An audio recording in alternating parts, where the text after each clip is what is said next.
The magpie is the most common yard bird in Finland, and it has its own fair share of beliefs. In Finland and many other European countries, the magpies are thought to be a bearer of bad news.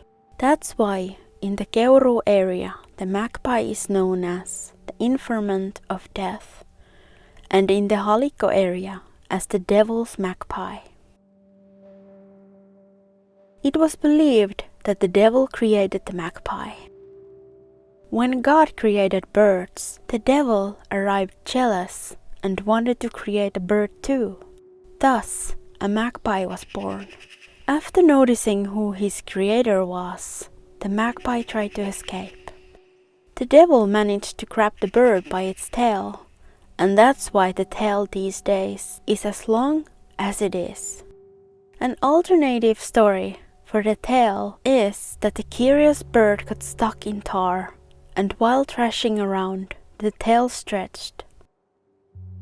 In addition to the tail, the magpie is known for its white-colored chest. In the old times, a story about how magpies got their white color was told. Magpie used to be a wholly black migratory bird. Once, the magpie was in the south and met another bird there. This bird had a beautiful apron. The bird decided to go for a swim and left its apron on the beach, and the magpie stole the apron.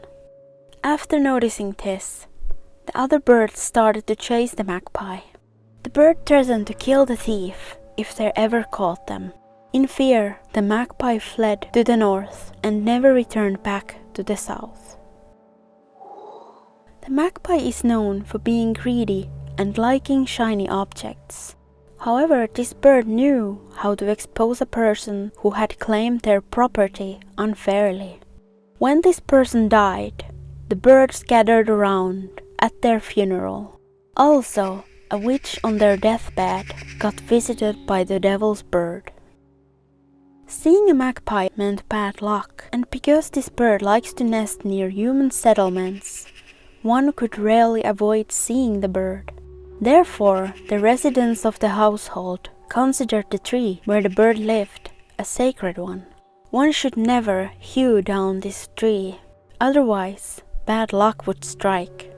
And even if you somehow managed to avoid seeing the bird, you could still hear its call. Magpie's call, which scientifically is the alarm call, also brought bad luck. When going on a hunting or fishing trip and you happen to hear the bird's call, you should return back home. This call indicated that you wouldn't catch anything. In the yard, magpie's call predicted unpleasant guests. And if you happen to hear the bird's call at night, it foretold accidents, fires, quarrels, or even death. The magpie would find death amusing. After all, it was the devil's bird. According to one story, a farmer ineffectively tried to shoot a bird living in a red pine tree. Later on, a vagabond hung themselves on the same tree. However, old folk believed that the newborn should be dressed in a magpie shirt, keep the clothing on the baby for 3 days straight, and then put the shirt on the pike to rot. This would protect the newborn from diseases and curses. In Finland, we have a saying, mennä harakoille, which means that something goes to waste.